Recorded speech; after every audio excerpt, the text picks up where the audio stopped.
जय श्री कृष्ण। राधे राधे। सभी सनातनी माताओं बहनों, ये वीडियो आपके लिए है। मनुष्य जन्म के अंदर आने के बाद में,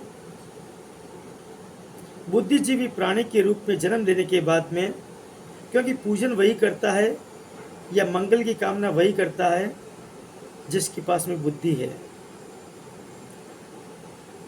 तो पूजन का महत्व मैं आपको बताता हूं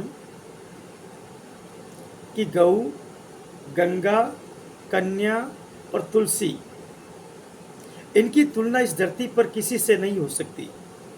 ये अतुलनीय है। जीवन में गौ का पूजन, गंगा का पूजन, तुलसी का पूजन और कन्या का पूजन, इनका बहुत महत्व है। गंगा का पूजन अवश्य करना चाहिए। घर के अंदर जो गंगा जल पड़ा है, उस गंगा जल को ऐसे ही नहीं रखना है, उसका पूजन करके रखना है।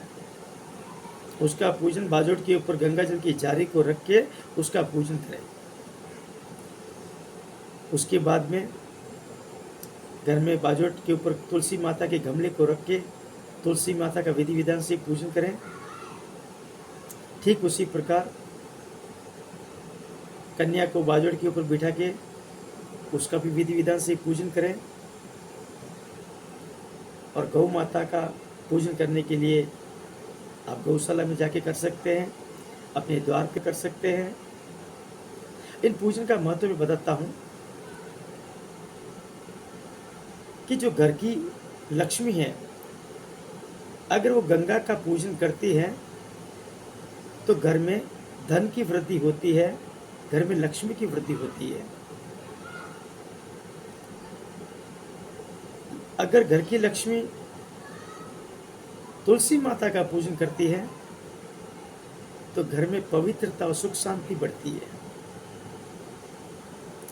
अगर लक्ष्मी कन्या का पूजन करती है तो घर के अंदर आए हुए सभी संकटों का नाश होता है, सभी पापों से मुक्ति मिलती है, घर में ऐश्वर्य, वैभव और आनंद छाया रहता है। और अगर गौ माता की पूजा करती है तो सभी प्रकार के जितने भी देवी देव हैं, उन सबका आशीर्वाद पूर्ण रूप से मिलता है और हमारा घर एक मंदिर बन जाता है। सुबह प्रातः उठकर जिस समय लक्ष्मी बिना बोले गमले के पास में, तुलसी के गमले के पास में जाके तुलसी माता को नमस्कार करके, प्रणाम करके तुलसी के पत्ते को अगर स्पर्श कर देवे तो 1,00,000 स्वर्ण मुद्राएं देने के, दान देने के बराबर उसको फल की प्राप्ति होती है। अगर प्रातः उठकर बिना बोले गौ माता के पास में जाके गौ माता को गुड़ खिलावे या घास देवे उनको, गौ माता को, और एक परिक्रमा काट के गौ माता को प्रणाम करके उसके कानों के अंदर अपनी घर की समस्या सुना के आवे तो उसकी समस्या तुरंत गौ माता दूर करके उसके घर के अंदर आनंद कर लेती है। घर की लक्ष्मी जिसमें स्नान करती है तो जिस गंगा का पूजन किया है उसमें से 1 चम्मच या 2 बूंद लेके जो स्नान करने की बाल्टी है उसके अंदर डाल देवे और फिर स्नान करें तो वो हमेशा तीर्थमयी गंगा के पवित्र जल के अंदर स्नान करने के बराबर फल की प्राप्ति करती है और प्रत्येक दिवस उसके पापों से मुक्ति मिलती रहती है, उसके पाप नष्ट होते रहते हैं, उसके घर के अंदर आनंद और वैभव छाया रहता है। अब रही बात कन्या। कन्या का पूजन करने से घर के अंदर साक्षात का नव दुर्गा का विराजमान होना होता है। कन्या एक देवी का स्वरूप होती है। कन्या का पूजन करने से माता लक्ष्मी प्रसन्न होती है, माँ अम्बे प्रसन्न होती है, माँ पार्वती प्रसन्न होती है, माँ दुर्गा पसंद होती है। ऐसी कोई देवी नहीं है कि जो कन्या के पूजन से प्रसन्न नहीं होती है।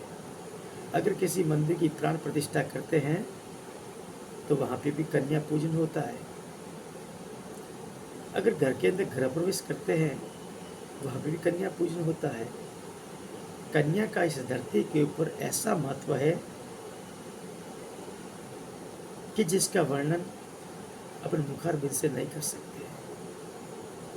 इसलिए आप सभी माताओं बहनों से मेरा निवेदन है कि सभी प्रकार का आनंद चाहते हैं, लक्ष्मी चाहते हैं, शांति चाहते हैं, तो गौ, गंगा, कन्या और तुलसी इनका पूजन अवश्य करें। श्री रस्तु, कल्याण मस्तु, आनंद करो, मौज करो, खुश रहो।